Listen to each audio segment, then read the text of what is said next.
Every boy is born with potential. Some are born with opportunity. Others must build it step by step. This channel exists for the boy who refuses to give up.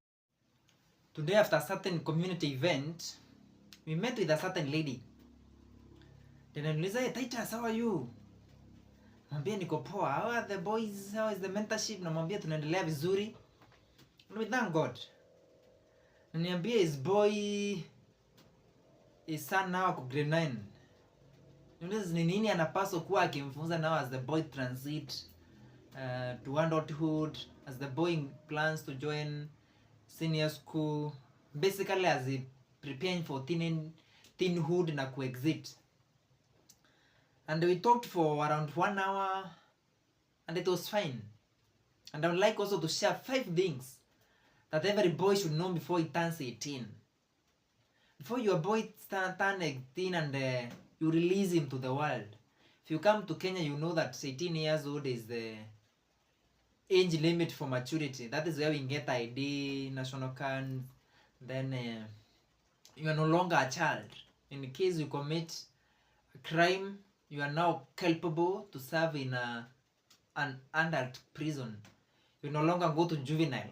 Juvenile is for underage. That is basically 17 years and below. And I will start with number one, purpose. You know, purpose appears something foreign to most of us. But that is the main agenda why we are here on earth. Everything that you know in this life, it was created for a certain reason. Ukiangalia spoon, it's not just there. It was supposed to be used in a certain way. Ukiangalia plate, if you look at my watch, what is the purpose of the watch? Haikuletwa tu hapo ikue hapo. There was something in the manufacturer's mind. And that is the purpose, the reason for your existence, why you are brought here. And there are a few pointers. Start teaching your son about purpose as early as possible.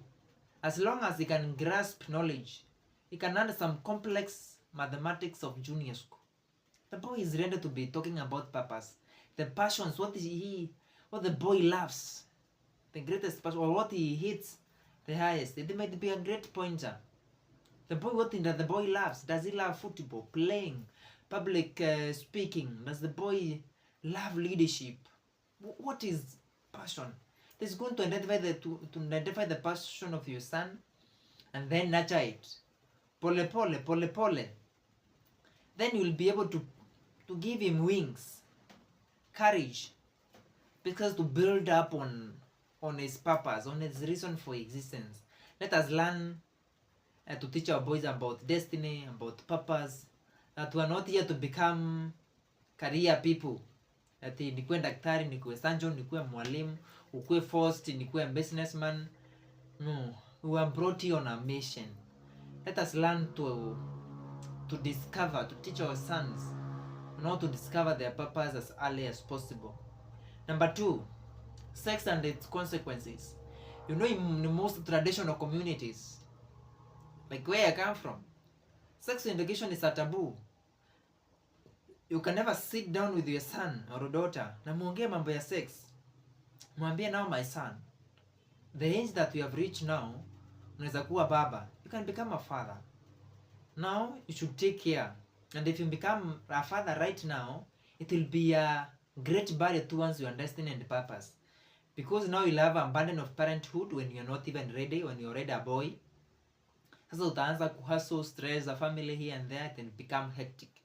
You can get HIV/AIDS and disease that will stay with until the day you will be buried. So it is going to sit down and talk about sex and its consequences. Because it is one of the things that is really affecting our boys. The changes that are happening, mwambie sasa the beings will come. Maybe you will be experiencing wet dreams and there. Mwambie that one is not foreign. It is normal. You are transiting. Your voice is likely to break. Si ati akiongea na bass achekelewa na wanafunzi. Mwambie it is okay. Even if they laugh, you are just transiting. It is okay and it happens to everybody. You see? It's likely to see pubic hair. It is okay. Asifikiria that it is It's a foreign thing. It happens to everybody. Learn to have that conversations with your son. That is sex and its consequences. Number 3 is money. Yes, money is the greatest tool that Jesus compared with service in the Bible. That you can never serve God and serve money. You can't serve two masters. Money basically controls the whole world. It controls everything. Teach your son about money, about savings here and there. Akipewa pocket money, mwambie anaweza ficha 10 bob. Akipewa gift shule ama Christmas gift ama anko amekuja amempea 50, now he can save. Teach him on the culture of savings and being a good steward. Teach him on stewardship and management, because whatever you cannot manage, you lose it.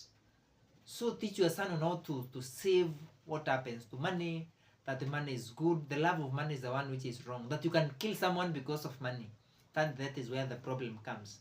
But the money is good. It gives you freedom. It gives you purchasing power.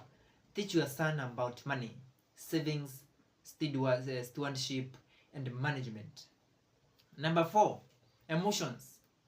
Teach your son on how to express himself. That when there's a crisis, he doesn't need to bottle up, to mask the emotions. Mwambie it is okay as a boy kusema, there's an issue hapa na ndani nisaidie. There's a problem here. I was bullied in school. What should I do? Someone insulted me, I can eat this one. Learn, mwambie it is okay to open up. There's strength in vulnerability. Mwambie encourage him to express himself. That it is not weakling to open up. It is not feminine. It is just things that we have been taught as we grew up, that the boys don't cry, but don't behave like a girl. Teach your son on how to express his emotions. That is why we have so many suicide rates in the world. According to WHO recently, that 60% of all suicides are committed by men.